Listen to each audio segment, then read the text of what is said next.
चौकड़ी लगाकर बैठते हुए, शरीर को सीधा रखते हुए, मन को अपने पास लाते हुए, चित्तवृत्ति को एकाग्र करके बैठते हुए, चेहरे को मंच की ओर रखते हुए, आंखें खोल करके बैठते हुए, किसी भी प्रकार की हलचल को रोकते हुए,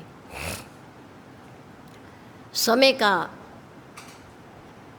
ध्यान रखते हुए,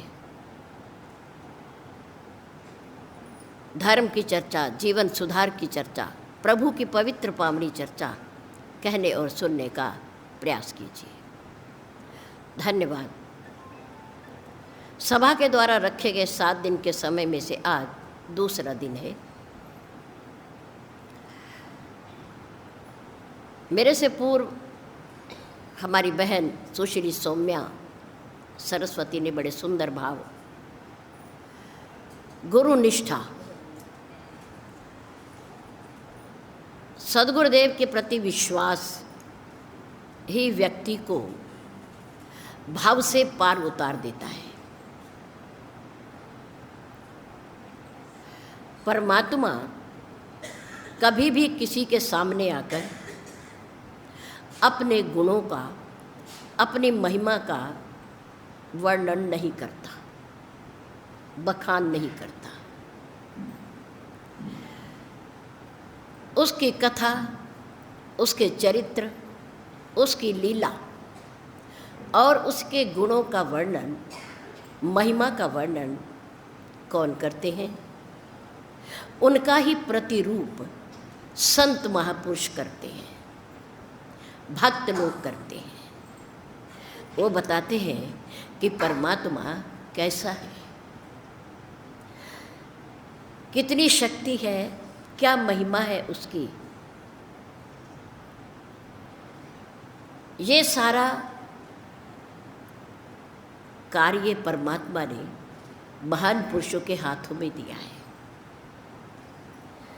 चंदन का पेड़ अपनी सुगंधी को स्वयं कहीं फैला नहीं सकता, लेकिन वायु रूपी संत चंदन के पेड़ से सुगंधी उठाकर उसे जहाँ तहाँ फैला देते हैं। आते जाते व्यक्ति को पता चलता है कि इधर से सुगंधी आ रही है, यहाँ चंदन का पेड़ जरूर है, ऐसा लगता है। समुद्र अपने जल को जहाँ तहाँ किसी के घरों में अपने आप नहीं पहुँचा सकता। सूर्य भगवान समुद्र के जल को अपनी किरणों से उठाते हैं, बादल बनते हैं और फिर वो बादल उस जल को जहाँ तहाँ बरसा देते हैं, वर्षा कर देते हैं। ये संत महापुरुष भी राम सिंधु घन सज्जन धीरा। राम क्या है हमारे? सिंधु है, सागर है, अथाह गुणों के भंडार है, शक्ति के भंडार है, दया के भंडार है। राम सिंधु घन, घन में ना बादल। कौन है? सज्जन धीरा, सज्जन लोग, संत लोग, भक्त लोग बादल हैं। राम सिंधु घन सज्जन धीरा। ऐसे ही जैसे समुद्र के जल को बादल बरसाते हैं जहाँ तहाँ, चंदन के पेड़ की सुगंधी को पवन जहाँ तहाँ ले जाती है, ऐसे ही संत लोग परमात्मा के गुण और महिमा को और शक्ति को जहाँ तहाँ फैलाते हैं अपने वचनों से, अपने शब्दों से। धन्यवाद। गुरु एक ऐसा तत्व है जिसका सानिध्य पाकर व्यक्ति भवसागर से तर जाता है। गोस्वामी तुलसीदास जी ने एक छोटी सी पंक्ति कही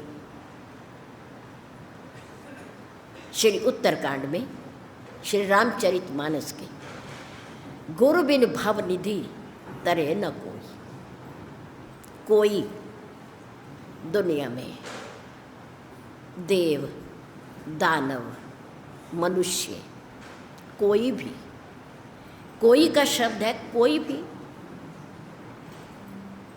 देवता हो, मनुष्य हो, दानव हो,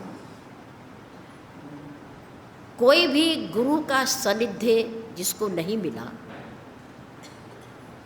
आशीर्वाद नहीं मिला, संग नहीं मिला, वो भव सागर से नहीं तर सकता। गुरु बिन भव निधि तरे न कोई, जो बिरंची शंकर सम होई। बिरंची जो जगत की रचना करते हैं, कौन है वो? जो जगत की रचना करते हैं, सृष्टि की रचना करते हैं, वो कौन देव है? ब्रह्मा जी। नहीं पता तो सुन लो, याद कर लो। ब्रह्मा जी। पालन करता कौन है?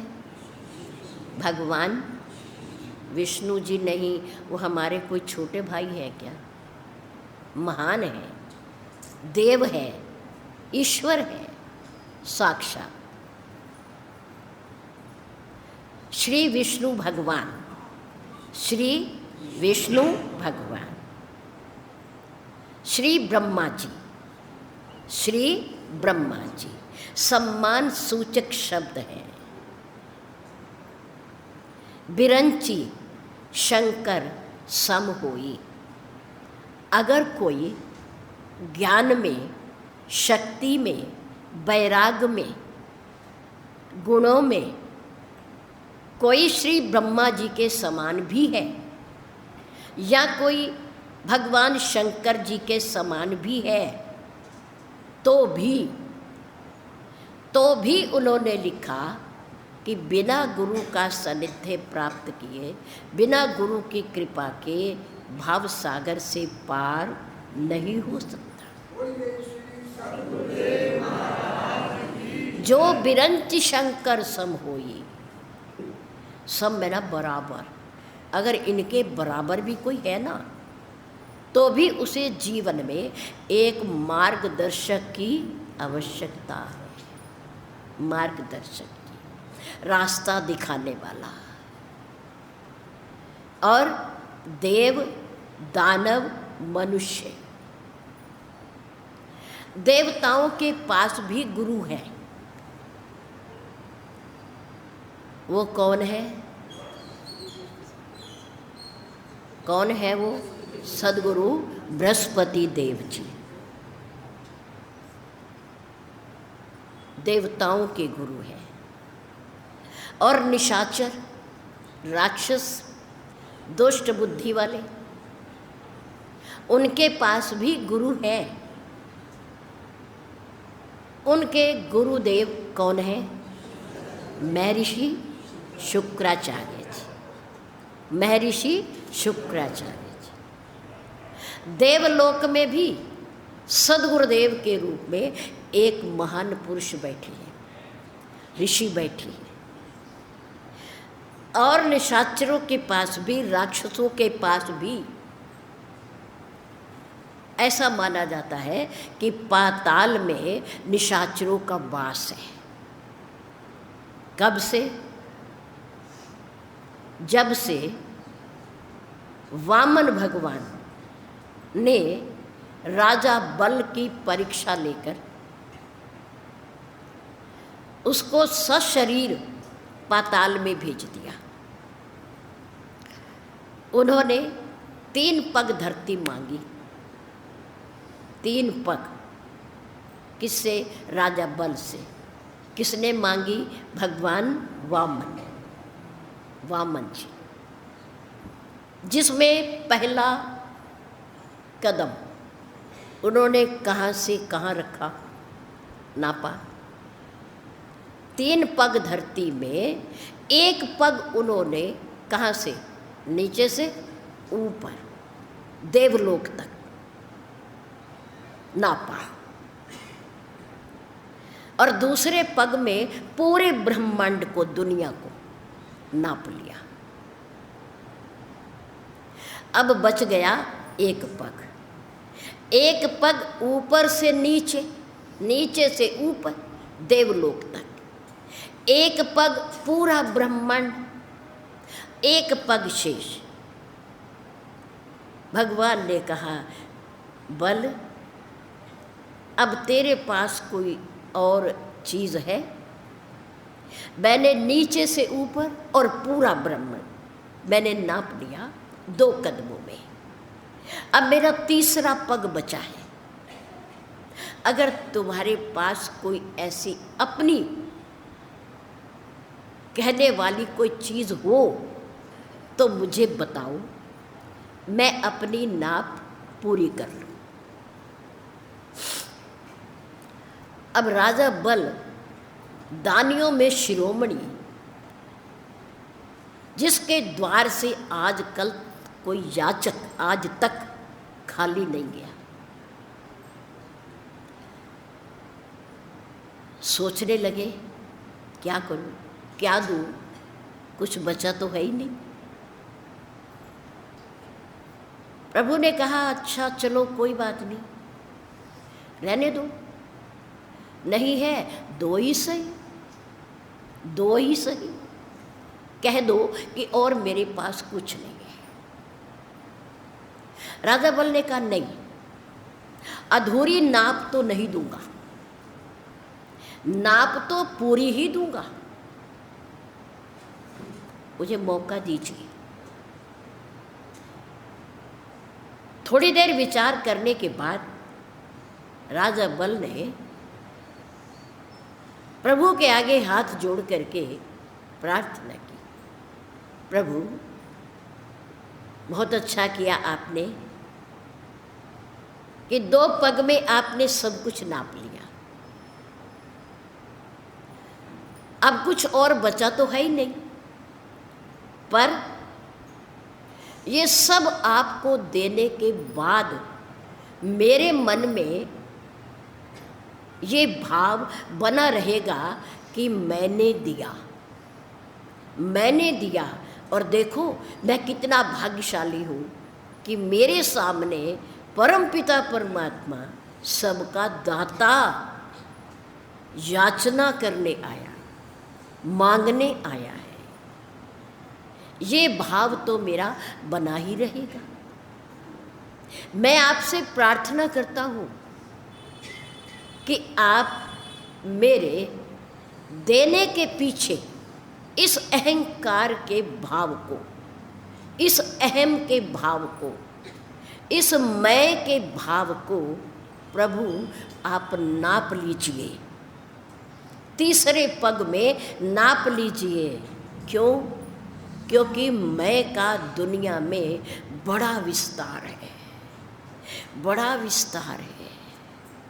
मेरा ये नाम है, ये मेरा परिवार है, ये मेरी पत्नी है, ये मेरी दुकान है, ये मेरा घर है, ये मेरा पुत्र है, मेरी इतनी धन संपत्ति है, मेरी इतनी कार कोठी है, इतना मेरा बैंक में बैलेंस है, बहुत विस्तार है मैं का। प्रभु आपको देने के बाद मेरे मन में ये कभी भाव ना आए कि ये मैंने दिया, मैंने दिया। आप मेरे इस भाव को नाप लीजिए, नाप लीजिए। ऐसा कहकर कि राजा बल भगवान के आगे लेट गए श्री चरणों में।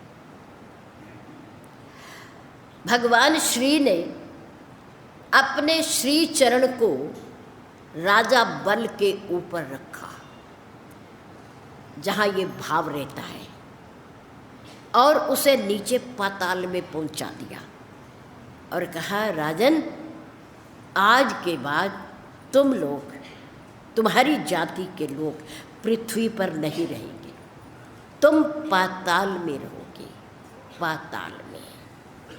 तो पाताल में रहने वाले राक्षसों के पास भी एक मार्गदर्शक है, एक गुरु है, और वो है महर्षि शुक्राचार्य जी।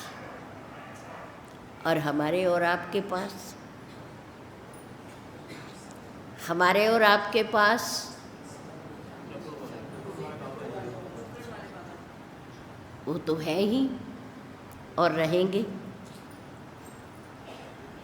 हम सब उन्हीं की निशानियां हैं। ये जो सत्संग में अनुशासन, शांत चित्त होकर के बैठना, समय का पालन, महिला समाज का सिर को ढककर बैठना, पंखों को बंद करके कथा को श्रवण करना और कहना, तप करना, साधना करना, ये उन्हीं की दी हुई सुंदर शिक्षा है।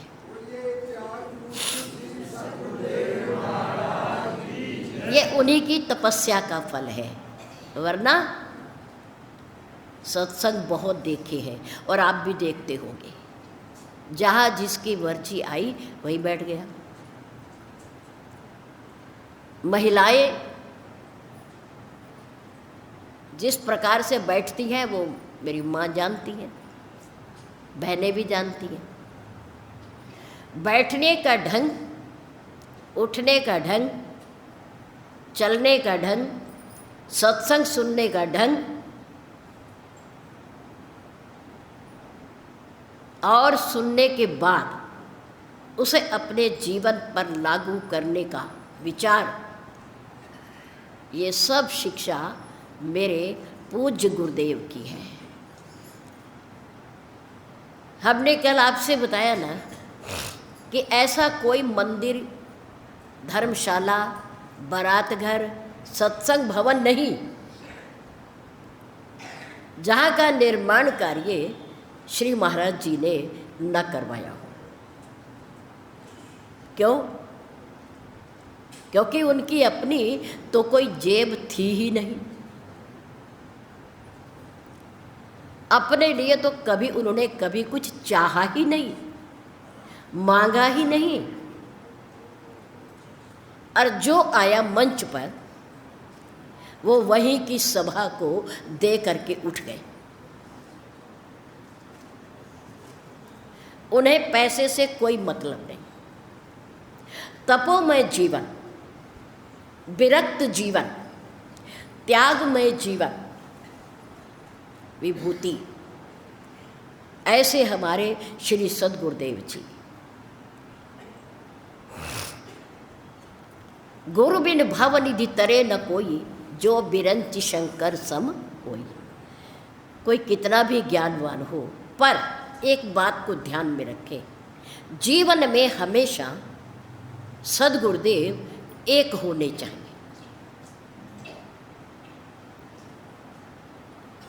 कोई भी हो, कोई महापुरुष हो, इसमें हमें कोई आपत्ति नहीं। सद्गुरुदेव एक हो, धर्म एक हो, इष्ट देव एक हो, तो हाथ में मंजिल भी एक ही आएगी, एक ही आएगी। बड़ी पुरानी कहावत है कि दो बेड़ियों पर पैर रखने वाला कभी व्यक्ति पार नहीं हो सकता। कोई भी महापुरुष किसी को गुरु दीक्षा देगा, मंत्र की दीक्षा देगा, तो देगा भगवान का नाम, अपना नाम कोई नहीं देता। दीक्षा में, गुरु मंत्र में कोई भी महापुरुष होगा भगवान का नाम ही देगा, ईश्वर का नाम देगा। और जब एक महापुरुष से ईश्वर का नाम गुरु दीक्षा के रूप में मिल गया है, तो फिर दूसरी जगह भटकने की क्या जरूरत है। ईश्वर के अनेक नाम हैं, अनेक नाम हैं, अनंत नाम हैं, और उन अनंत नामों में से कोई एक ऐसा शास्त्र सम्मत जिसका चिंतन वो स्वयं करते होंगे, विश्वास रखते होंगे, श्रद्धा होगी उनकी, और शास्त्रों में उसकी चर्चा होगी, उसकी महिमा होगी, उसको गुरु मंत्र के रूप में दिया जाता है, दिया जाता है, प्रमाण के सहित दिया जाता है, प्रमाण के सहित मंत्र दिया जाता है। और मंत्र में छोटा सा मंत्र होता है, पर उसमें शक्ति जितनी परमात्मा में है उतनी होती है। एक छोटे से बीज के अंदर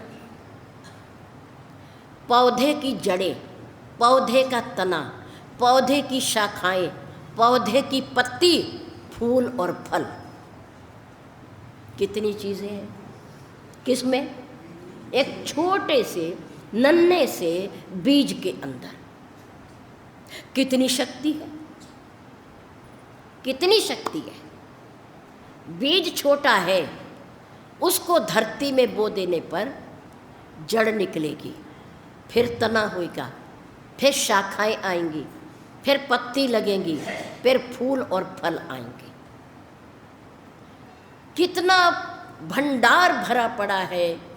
जब तक वो वृक्ष रहेगा तब तक उस पर फल और फूल लगते रहेंगे, लगते रहेंगे। ऐसे ही परमात्मा का विस्तार बहुत है, उसकी महिमा का विस्तार बहुत है, उसके गुणों का विस्तार बहुत है, पर उसके गुण, उसकी महिमा, ये सारा उस छोटे से बीज मंत्र के अंदर होता है जो शिष्य को दिया जाता है, दिया जाता है। मंत्र को आप छोटा ना समझें, और मंत्र कभी घटिया या बढ़िया भी नहीं होता, याद रखो। भगवान के नाम का मंत्र कभी छोटा या बड़ा या घटिया नहीं होता। जिसको भी जो भी मिला है अपने गुरुदेव से वो विशाल है, वो परमात्मा का रूप है, और वो माध्यम है परमात्मा से मिलाने का, ईश्वर से मिलाने का। पतंग डोर के सहारा पा करके कितनी ऊंची उड़ जाती है। पतंग धागे का संपर्क पाकर, डोर का संपर्क पाकर कितनी ऊंची उड़ जाती है। धागा उसे कितनी ऊंची तक ले जाता है, ऊंचाई तक ले जाता है, और पतला सा धागा होता है।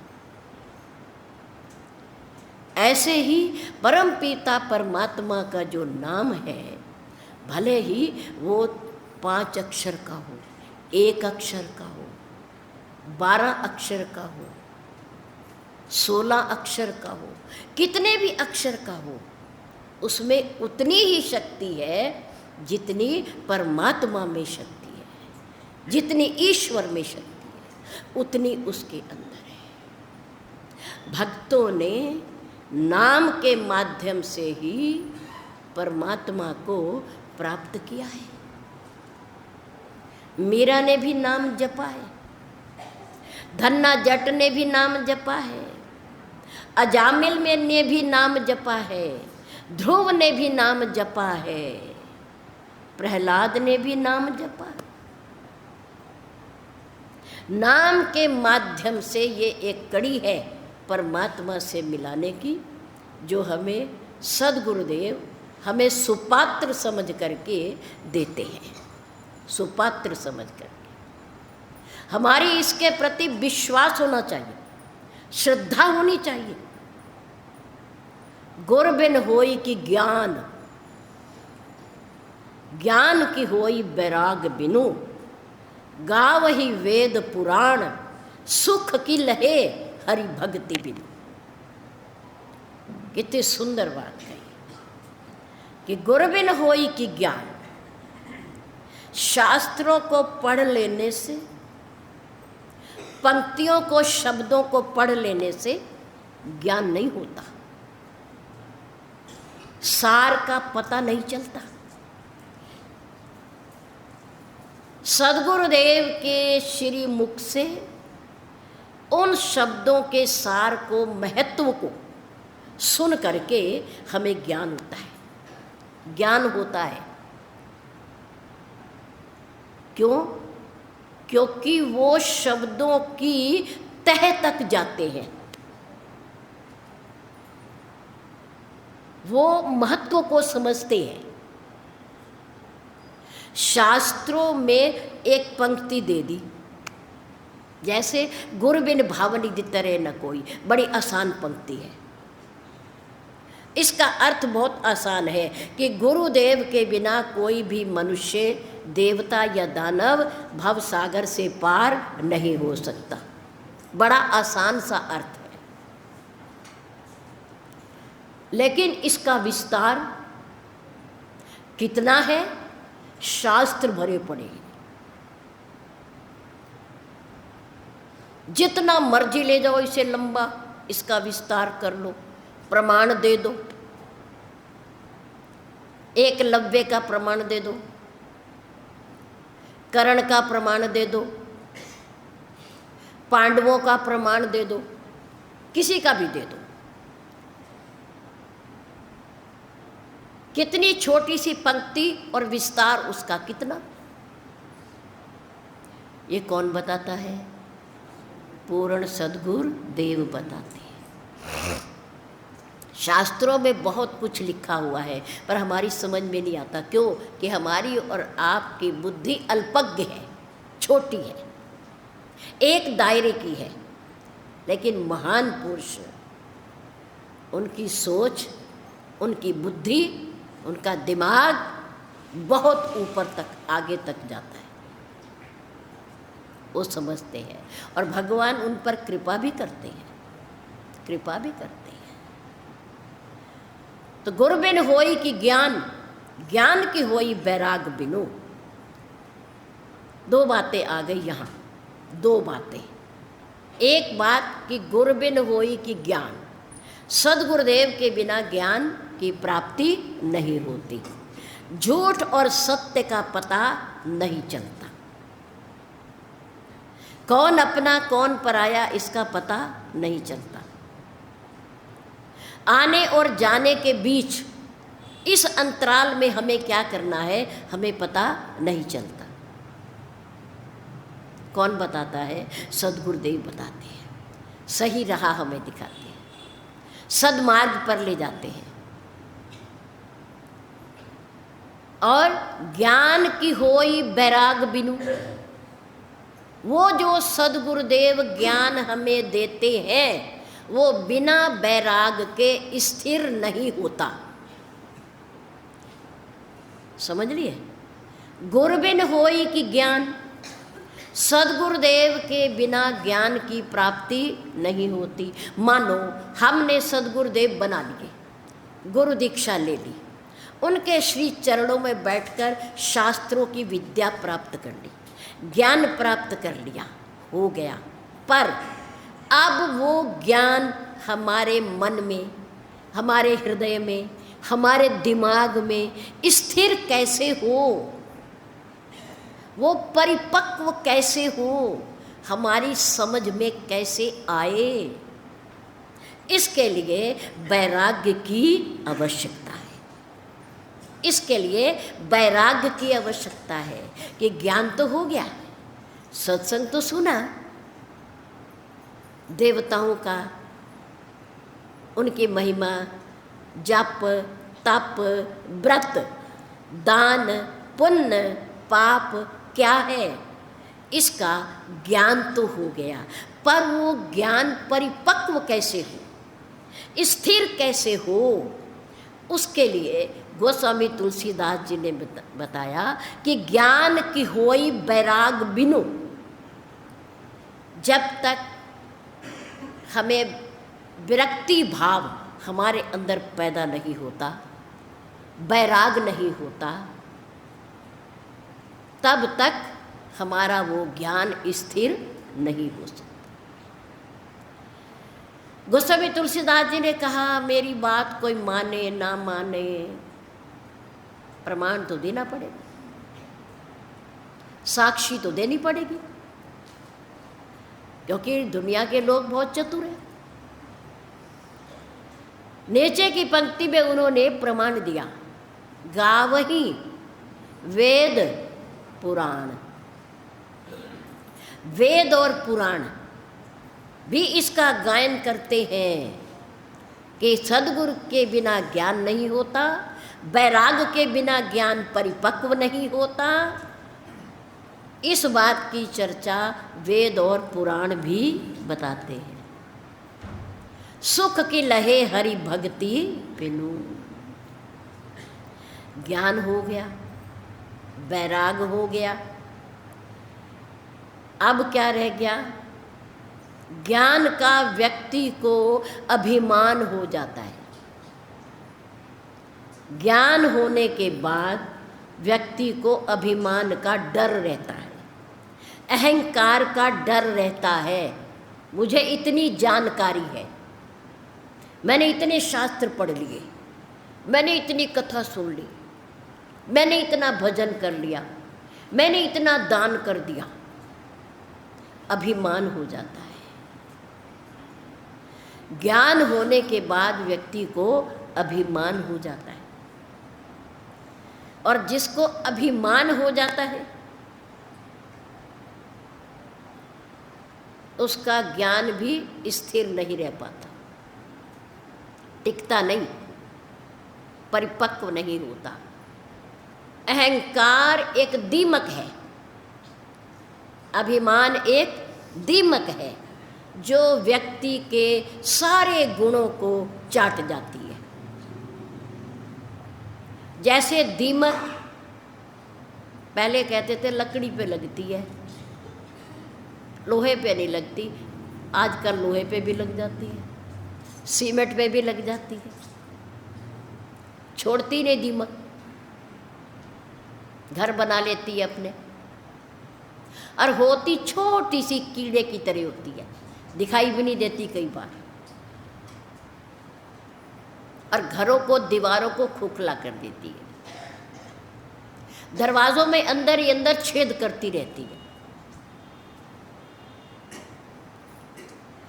ऐसे ही अभिमान, अहंकार भी एक दीमक है जो व्यक्ति को अंदर से खोखला कर देता है। मैं के सिवा उसके पास कुछ नहीं रहता। ज्ञान में अहंकार है, अभिमान है, पर गोस्वामी तुलसीदास जी ने कहा अगर ज्ञान के साथ प्रेम भी हो जाए, परमात्मा से प्रेम भी हो जाए, भाव भी जुड़ जाए, तो वो अभिमान, ज्ञान नुकसान नहीं करता। ज्ञान हो, वैराग हो और प्रेम ना हो तो सुख नहीं है, सुख नहीं है। इसलिए उन्हें नीचे कहना पड़ा कि गावहि वेद पुराण, सुख की लहे हरि भक्ति बिनु। हरि की भक्ति, हरि से प्रेम किए बिना, अपने आप को जोड़े बिना सुख की प्राप्ति नहीं होती, नहीं होती। ये सब हमें इस बात का ज्ञान, महिमा कौन देते हैं? सद्गुरुदेव देते हैं, संत महापुरुष देते हैं। जीवन में एक सद्गुरुदेव मार्गदर्शक के रूप में ज़रूर होना चाहिए और उन पर विश्वास होना चाहिए, निष्ठा होनी चाहिए, पूरी श्रद्धा होनी चाहिए, तब मंत्र फलीभूत होता है, तब उस मंत्र का फल मिलता है। मंत्र ले लिया केवल, ये गुरु दीक्षा नहीं है, यहाँ जिम्मेदारी पूरी नहीं होती। दीक्षा लेने के बाद बल्कि जिम्मेदारी और बढ़ जाती है, और बढ़ जाती है। सेवा करनी पड़ती है, आज्ञा का पालन करना पड़ता है, सत्संग में जाना पड़ता है, उनके अनुसार अपने जीवन को ढालने की कोशिश करनी पड़ती है। बहुत बड़ी जिम्मेदारी है दीक्षा लेने के बाद। जिम्मेदारी पूरी नहीं होती कि दीक्षा ले ली और जिम्मेदारी पूरी हो गई, हमारा काम हो गया बस, नहीं। दीक्षा लेने के बाद जिम्मेदारी और बढ़ती है, उनका संग करना पड़ता है, सेवा करनी पड़ती है, आज्ञा का पालन करना पड़ता है, और यदा कदा उनके दर्शनार्थ जाना पड़ता है। ये शिष्य की जिम्मेदारी होती है। तब गुरु और शिष्य का भाव बनता है। मंत्र लेना ही बहुत काफ़ी नहीं है, गुरु दीक्षा लेना ही बहुत काफ़ी नहीं है। जीवन में सद्गुरुदेव एक, मंत्र एक, इष्ट देव एक और धर्म एक, तो हाथ में मंजिल भी एक। दो मत बनाओ। बहुत सारे हमारे पास ऐसे भाई बहन आते हैं अपनी समस्या लेकर कि हमारे गुरुदेव थे।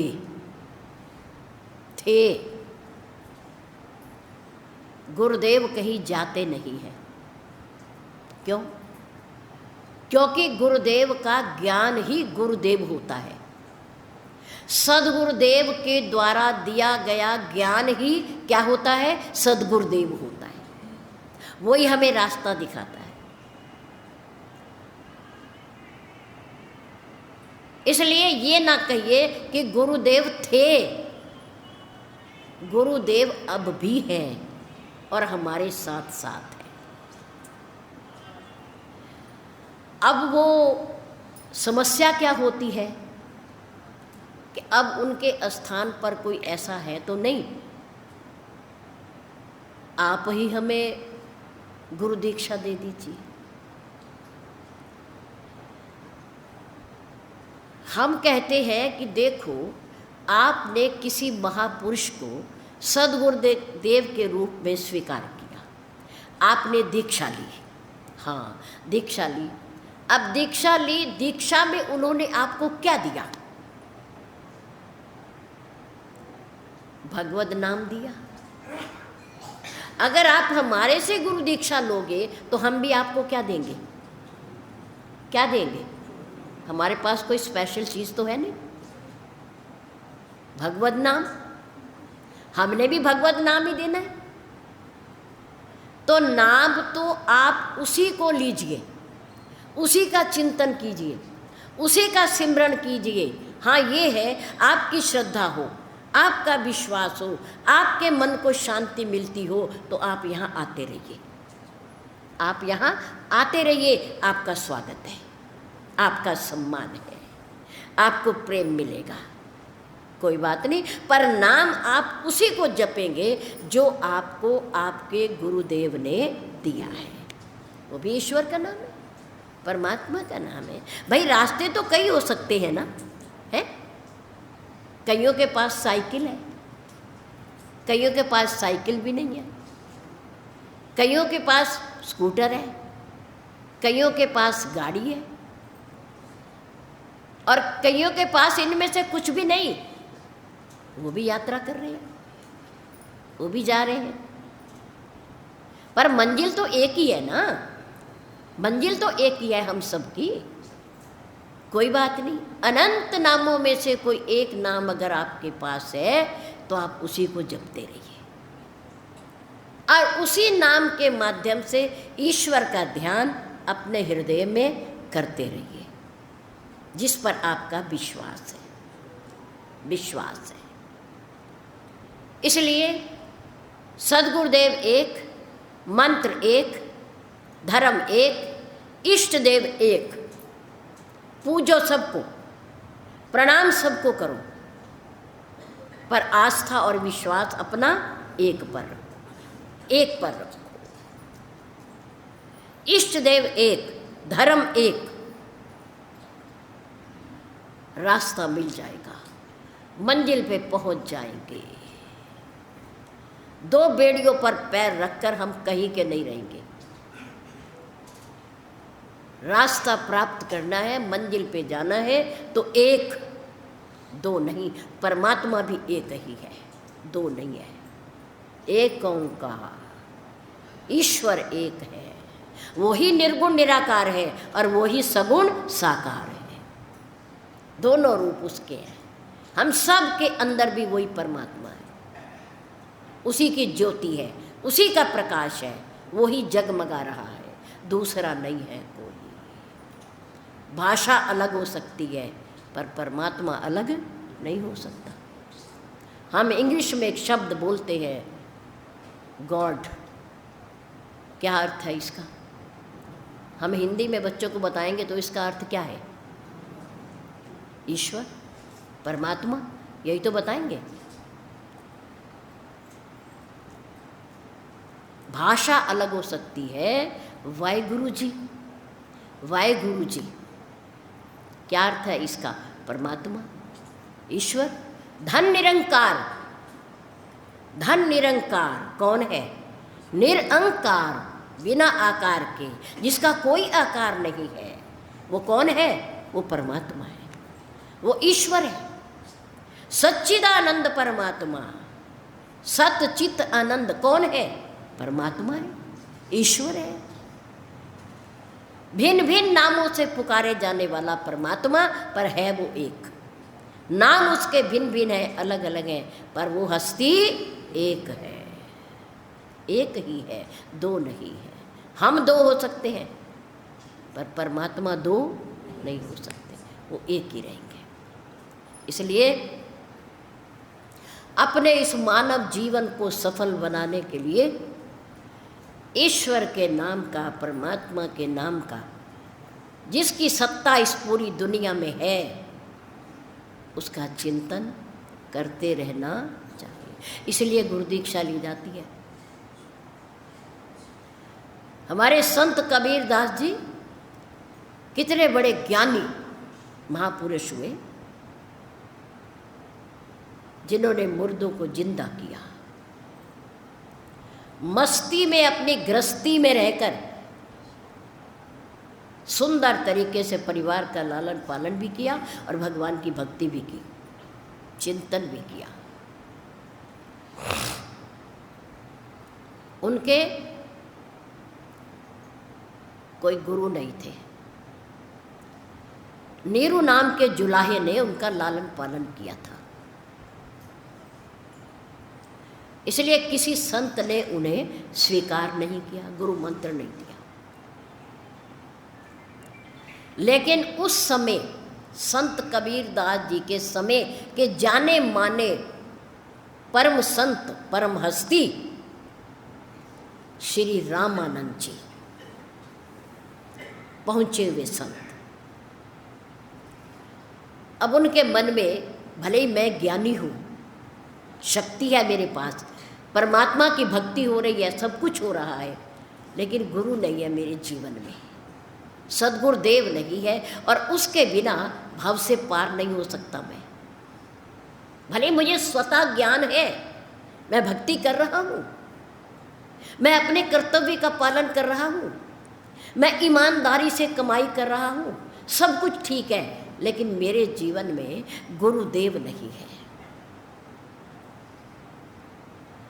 प्रातःकाल श्री रामानंद जी का एक नियम था, जैसे हमारे पूज्य गुरुदेव जी का, कि प्रातःकाल 4 बजे उठकर घर से बाहर दूर ताजी हवा में जाकर टहलना, शौच आदि से निवृत्त होना, ये उनका नियम पूरे जीवन में रहा। सर्विस में भी रहा और सर्विस के बाद भी रहा, जब तक शरीर रहा। ब्रह्म मुहूर्त में उठकर गंगा जी में स्नान करने जाते थे। तो एक बार थोड़ी सी कबीर दास जी ने चतुराई की। गंगा जी की सीढ़ियों पर जाकर के कबीर दास जी लेट गए। अंधेरा होता है, 4 बजे ब्रह्म मुहूर्त में अंधेरा होता है।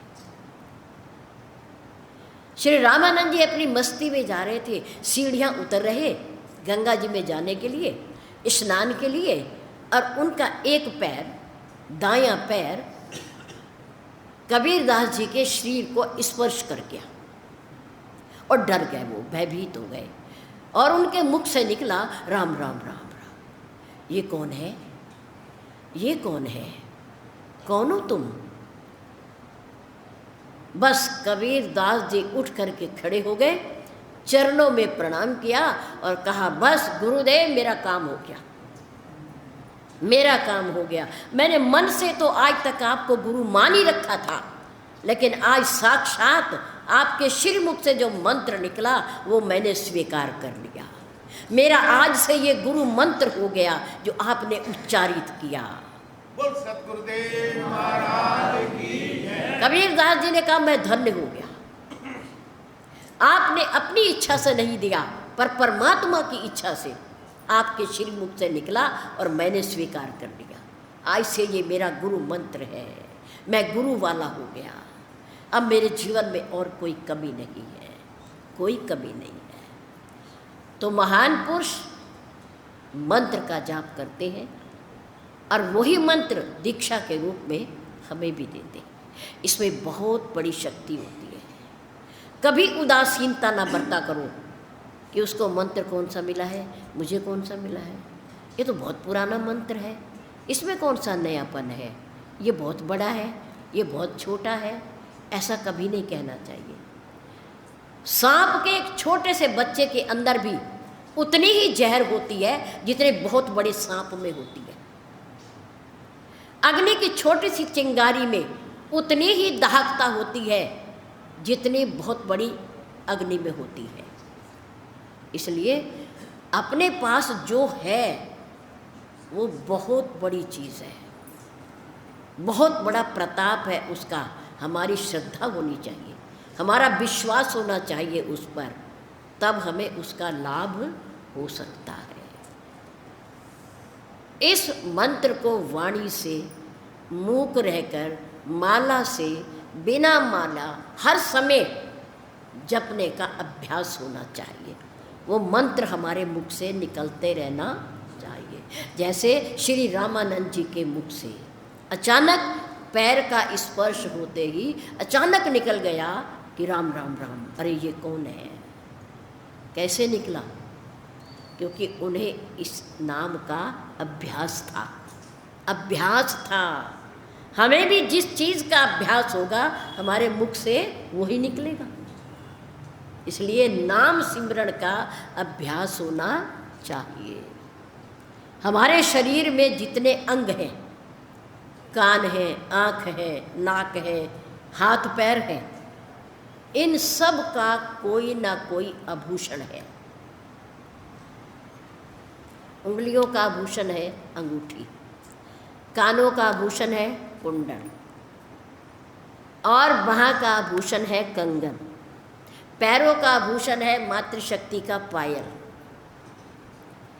और आँखों का आभूषण है काजल, माथे का आभूषण है बिंदी। बिंदी हमारे महिला समाज में शास्त्रों में 16 श्रृंगार बताए गए हैं। 16 श्रृंगार महिला समाज करता था। अब उनमें से आज गिने चुने हैं, और गिने चुने में भी तिलांजलि दे दी सबको। तिलांजलि माँ सीता जब वन जाने लगी तो राम जी के सारे आभूषण, राजसी वस्त्र माँ कैकेयी ने उतरवा दिए। अब सीता माँ भी उतारने लगी कि जब मेरे पति ने सारे उतार दिए तो मैं क्यों पहन के जाऊं अपने पति के साथ। तो उस समय महर्षि वशिष्ठ जी की धर्म पत्नी अरुंधति माँ खड़ी हुई थी पास में। वो कहने लगी, नहीं, सीते अपने आभूषण नहीं उतारेगी, ये एक सुहागन स्त्री है, ये सुहागवती है, इसलिए ये अपने गहने, आभूषण, राजसी वस्त्र नहीं उतारेगी, ये पहन के जाएगी जैसी है। वनवास राम को दिया गया है, सीता को नहीं दिया गया। ये तो इनकी अर्धांगिनी है। तो सुहागवती महिलाओं के 16 प्रकार के श्रृंगार जो बचे खुचे हैं वो तो करने ही चाहिए। हम बहुत अपनी देवियों को, बहनों को टोक देते हैं जो सुहागवती हैं कि माथे की बिंदी आभूषण है, ये सोने का टीका चूड़ामणि जो माँ सीता ने उतार कर निशानी के रूप में दिया था हनुमान जी को, वो भी हमारा आभूषण है। हम उसे तो नहीं पहन सकती पर हम बिंदी तो लगा ही सकती हैं ना। और माँ सीता के सिर में भरी हुई मांग को देखकर हनुमान जी ने अपने पूरे शरीर पर सिंदूर लगा लिया था, पूरे शरीर पर, कि इसको देखकर स्वामी खुश होते हैं, इसको देखकर स्वामी खुश होते हैं। तो हनुमान जी ने कहा एक छोटी सी मांग में सिंदूर भरने से स्वामी खुश होते हैं, राम जी खुश होते हैं, प्रसन्न होते हैं। तो अगर मैं इसे पूरे शरीर पर लगा लूं तो मेरे ऊपर कितने खुश होंगे, सारे ही खुश हो जाएंगे मेरे ऊपर। तो ये उनका भाव है अपना उनका। हमारे गुरुदेव कहा करते थे महिला का श्रृंगार दुनिया को दिखाने के लिए नहीं होता। आपने सुना ये नहीं, पर मुझे नहीं पता, पर हमारे गुरुदेव कहा करते थे महिला का श्रृंगार दुनिया को दिखाने के लिए नहीं होता, उसके अपने पति के लिए होता है, क्योंकि वो सुहागवती है, सौभाग्यवती है अपने पति के साथ। वो ये श्रृंगार आभूषण अपने पति के लिए करती है। माँ ने कहा देखो हनुमान, मेरी मांग में जो सिंदूर है ना, जितना लंबा भरा हुआ होगा उतने मेरे पतिदेव की आयु अधिक होगी, उतने मेरे पतिदेव दीर्घ आयु होंगे जितना लंबा सिंदूर होगा। और आज मेरी माताएं बता दें हम कहाँ जा रहे हैं। हम शास्त्रों के हिसाब से ही नहीं चलना चाहते। एक जरा सा निशान लग जाता है माथे पे और कई बार वो भी नहीं होता, पर हमारी तो आदत है, हम तो टोक देते हैं, चाहे बुरा लगे चाहे अच्छा लगे, पर हम टोक देते हैं, हम कह देते हैं। जो चीज़ हमारे धर्म में आती है ना उसे हम ज़रूर कहेंगे, उसके लिए हम ज़रूर टोकेंगे। आप नई दुनिया के हो, अच्छी बात है, नई दुनिया के साथ भी चलो, लेकिन अपना श्रृंगार, अपने आभूषण वो तो नहीं छोड़ने चाहिए ना, वो तो करने ही चाहिए।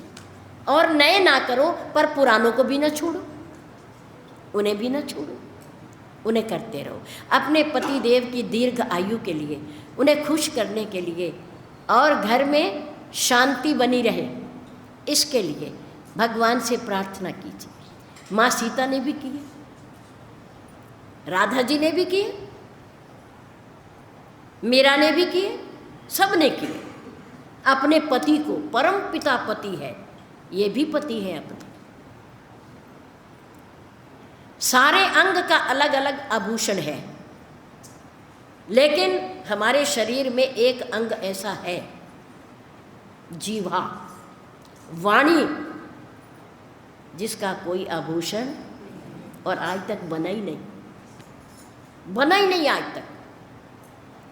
कानों के हैं, नाक का मोती है, आँख का काजल है, माथे की बिंदी है, बाहों में कंगन है, चूड़ियाँ हैं, उंगलियों में अंगूठी है, पैरों में पायल है, हर अंग का आभूषण है, लेकिन जीभा का कोई आभूषण नहीं है। पर है, ऐसा आभूषण है इस जीवा का, ऐसा आभूषण है जिसको पा करके, लगा करके, गा करके हमारा तन और मन दोनों पवित्र हो जाते हैं, हमारा जीवन ही सफल हो जाता है, जीवन ही सफल हो जाता है। ऐसा आभूषण परमात्मा ने दे करके इसे सुसज्जित किया है, और उसी वाणी की महिमा है, उसी की कीमत है जीवा की, जो जीवा राम का नाम लेती है। जो उसका गुणगान करती है, जो उसका चिंतन करती है, उसी जीवा की कीमत है, बाकी जीवा की कीमत नहीं है।